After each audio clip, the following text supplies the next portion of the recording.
Hello, everybody. Welcome to Indicast. It's good to be back after a long break. We're trying to stay consistent despite work and other commitments.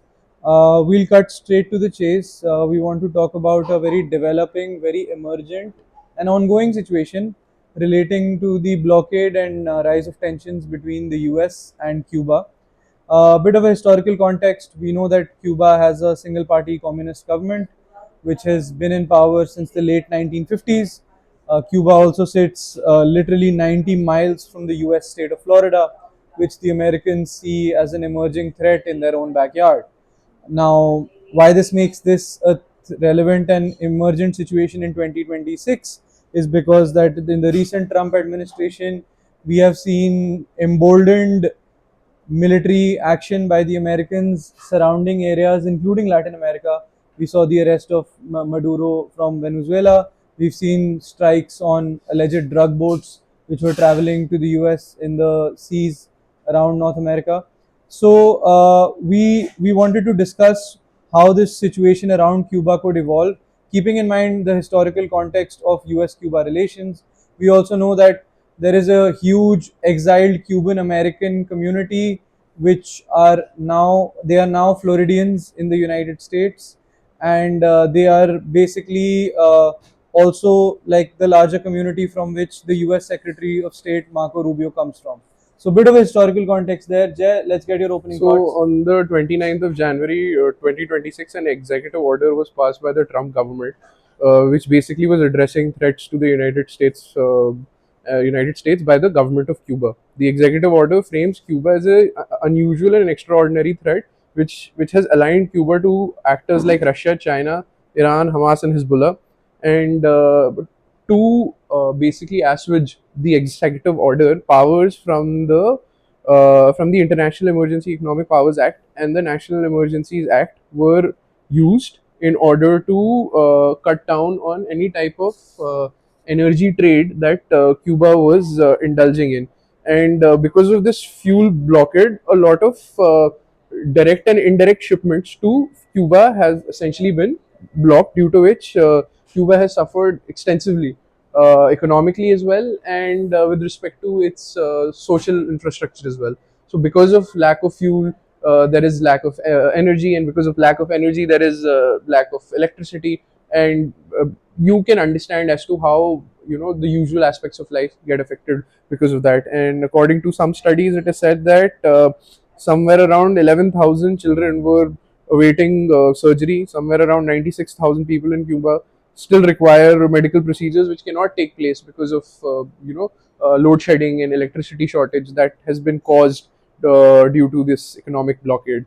And anyways, the thing is that the economic blockade of Cuba is something which can be traced back to 1959, when the Batista government was overthrown and the communist Cubans took over under Fidel Fidel Castro. Castro, and I And think the Batista was a US-backed yes, government. The was Batista government. was a US backed government, and then the failed Bay of Pigs invasion, which was orchestrated by the CIA. So after that, the Americans have isolated Cuba as much as they could. Recently, like specifically in the last 10-15 years, there were some promising signs. People were thinking that the relations between Cuba and US might just normalize. There was communication. There was also the rise of tourism towards Cuba, not only from the United States but from all across the world. But as things stand right now, that has also stopped. And coming back to the aspect of the invasion of Venezuela that took place, Venezuela and Mexico were the key partners to Cuba when it came to providing them with fuel. I think there's Yeah. also a great dependence on the Cubans for removal of sanctions. Nowadays, at the heart of every debate is regime change versus regime survival. We can see that a little bit in Venezuela, we can see that in Iran, and now in Cuba also. The regime obviously wants sanctions relief. It wants some kind of normalizations of the ties with the US, but it obviously doesn't want to surrender control also. Now, we know that Trumpian foreign policy is also very unrelenting. I don't think that the Trump administration will seek to sort of normalize ties with Cuba. So I think it could be like a sort of it could be like a loggerheads kind of situation if this goes on longer. Given the fact that Trump is very focused on regime change, He's focused on regime change by force. What he did in Venezuela could maybe embolden him perhaps. And we know that the Cubans have many times been accused of hosting Russian and Chinese intelligence on their soil, which I think from the American perspective brings them a lot of concerns. So from what I see that the situation, I feel like the Americans are probably wargaming this a little bit. They're drawing their boards out, and they're probably thinking that we have a few alternatives. They're looking at the cost benefit analysis of some normalization of ties. They're looking at the cost benefit analysis of reducing sanctions on them, and they're also probably analyzing direct kinetic strikes, which include strikes on the Cuban Yes. leadership. So they're probably doing like this analysis. And I personally, given how the US foreign policy history has been in the last 12 to 24 months, would not be surprised if some kind of kinetic escalation takes place in Cuba. Yeah, Yes. back to So you. the thing is that with respect to blockade of uh, oil is a wide term which can include crude and petroleum products. So this becomes a point of coercion on the part of the United States. So now Venezuelan oil, which was an important source of oil for the Cubans, has been completely taken over by the Americans and the American proxies. Now, to put pressure on Mexico, Trump has threatened them with tariffs up to 90%. So this has also become uh, like a regional policy for the United States, where it is giving a signal to its North American allies, that allies come neighbors, that if you try to deal with the Cubans, this is the consequences that you're going to face. So tariffs essentially is like a colonial method where where the where the colony which was being exploited was basically struck with like a higher tax bracket so that their businesses could not flourish, and it has gotten a neo-capitalist capitalist twist to it as well, specifically with the rise of Donald Trump, and we have seen that as a way of coercion and bullying, like local players or regional allies. Like Yeah. we saw that with Canada as well, and we saw that with we're seeing that with Mexico as well. Say if they still go on to trade in oil with Cuba. I think this is, Yeah. in practice, the Monroe Doctrine of Yes. application of pressure across Latin American countries, and I think North South America. I think the US wants to assert that we are also a regional hegemon. We exercise power exclusively in both the continents, North and South America, and I think there are many actions like the Venezuela operation to put that in display. Now, I feel like if I spoke about a few minutes back about the options that the US national security establishment is probably war gaming right now. I feel like the the people who aren't that hawkish will probably still want to eliminate the regime in Cuba. So there's probably a section in the US national security establishment that wants to apply maximum pressure till the regime in Cuba collapses.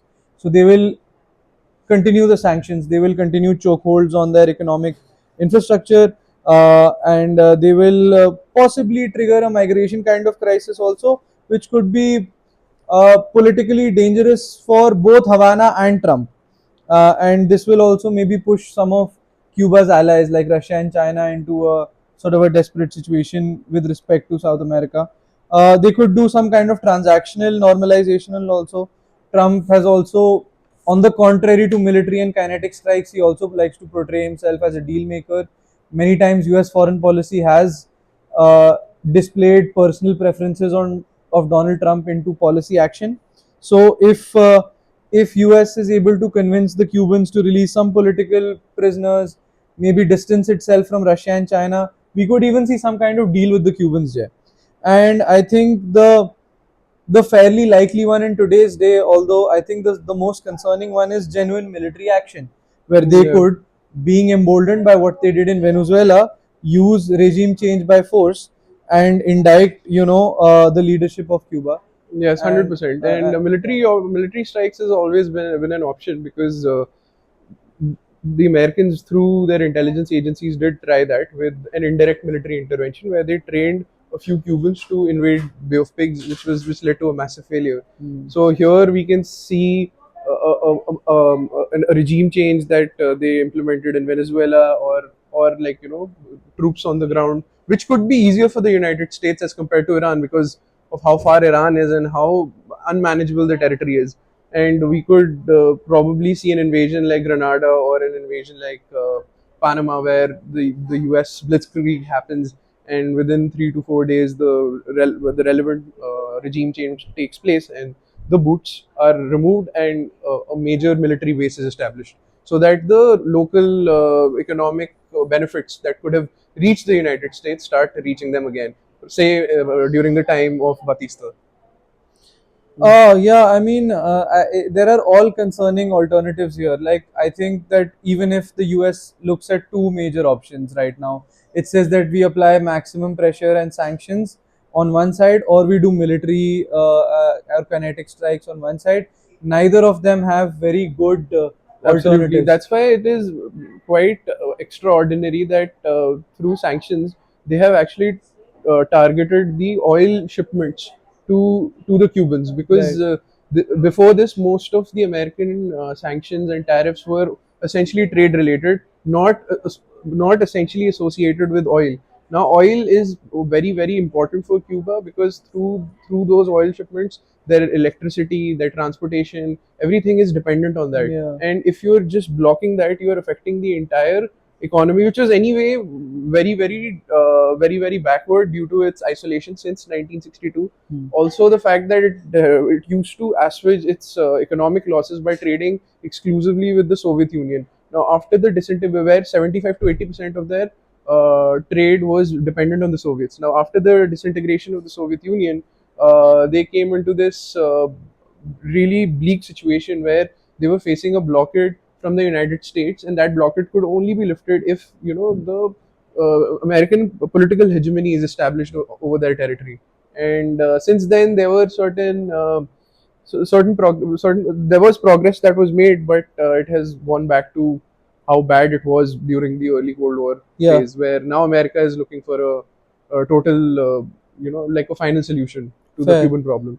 I think one thing that concerns me, to add to what you said, like a final solution, one thing that concerns me is that there are many hawks in the US foreign policy infrastructure, in the US foreign policy establishment, who think that sanctions are not enough because sanctions have been around since the 1960s.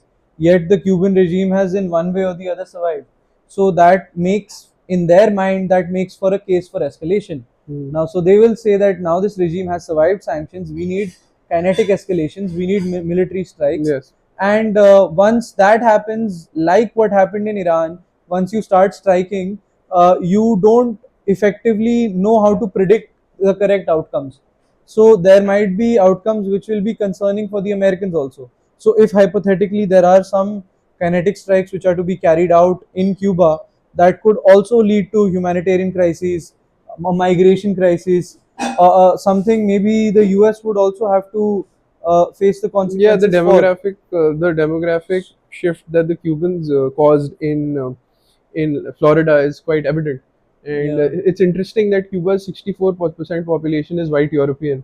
The rest 30% is Latin African. Now, the funny part is that that 64% would actually not face a lot of problem Hmm. integrating inside the United States. Yeah. It's the rest who might just be accused of causing a demographic change. Yeah. So that is also an interesting aspect. Yeah. I also There's a significant amount of Cubans who actually would, consider themselves as white. right. Mike Marco Rubio, for that matter, is also Yeah. Cuban. Yeah. And Like yeah, we started with that. He's yes, and one of the Cuban Americans in yes, exile. I think the yeah, Cuban American community is also one of the lobbies which really pressures the US government to keep the pressure up on this incumbent Cuban government. yes, I feel like the escalations that I was talking about earlier, they have consequences both for Cuba, the United States, and both North and South America as well. So, as far as that's concerned, if the CIA or the US intelligence establishment was to war game this, I think cooperation would be the best outcome, because some kind of normalization of ties could mean that Trump can also seek a political victory back at home. yes, That I was able to talk to the Cubans and push them away from the Russians and the Chinese, and that would also help them avoid any kind of humanitarian crisis. That would avoid him any kind of explanation that he might have to do for declaring another war. We know even the Trump's Donald Trump's core supporter bases are a little frustrated by the kinetic actions on Iran. A lot of the 100%. MAGA Trump supporters did not support the war and US interventionism in Middle East. There is little reason to believe they'll support US interventionism in Cuba. So I feel like there's actually a strong chance Trump might negotiate some kind of deal where he pushes the Cubans away from the Russians and Chinese and claims some kind of political victory. And that is a good outcome Yeah. because that leads to the least loss of life. Here's an interesting thing that I'm going to talk about. It's the Cuban Democracy Act of 1992, or the Torricelli Act, which prohibited foreign subsidiaries of the US companies from trading with Cuba, contradicting international commercial law, which defines corporate nationality by the place of incorporation rather than ownership. It also barred ships docking in Cuba from entering US ports and authorized withholding of aid from countries assisting Cuba. The 1996 Helms and Burton Act further entrenched the embargo into law, extending US jurisdiction, allowing lawsuits against foreign companies operating on nationalized property. So, Yeah. I mean, like I said, this is a developing situation with the implications for the markets, with implications for oil trade for Cuba, with implications for US national security, with implications for US Russia, US China relations, and it's a very current, very developing situation. So, I think that roundup was important. We know that the US might take one of three routes. One could be pressuring Cubans until the government there collapses. One could be a normalization kind of deal, and one could be military kinetic strikes that, like the ones that we saw in Venezuela and even Iran. Mm. So I think that it's an interesting time to wait and watch. All we can do is forecast and analyze ourselves. That would be my concluding remark. Yeah, so the most of our discussion in today's conversation has come from this paper which we discovered from Where Fasten's blog.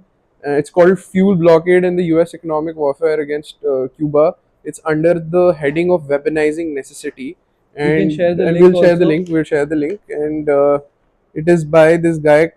We will share the author's name as well Yeah, in we'll the description discussion was deeply informed by this paper. We paper. both went through it, Yeah, and I think it's an amazing paper. it would be of great insight to the audience who chooses to go deeper into the subject, Yes, because we can do a basic amount of analysis here, but deeper research can only be done by the experts on the field, right? hundred So percent. we'll share their academic work in the link, and those interested can dive deeper into it. Yes. Thank you so Thank you much for for joining joining. us.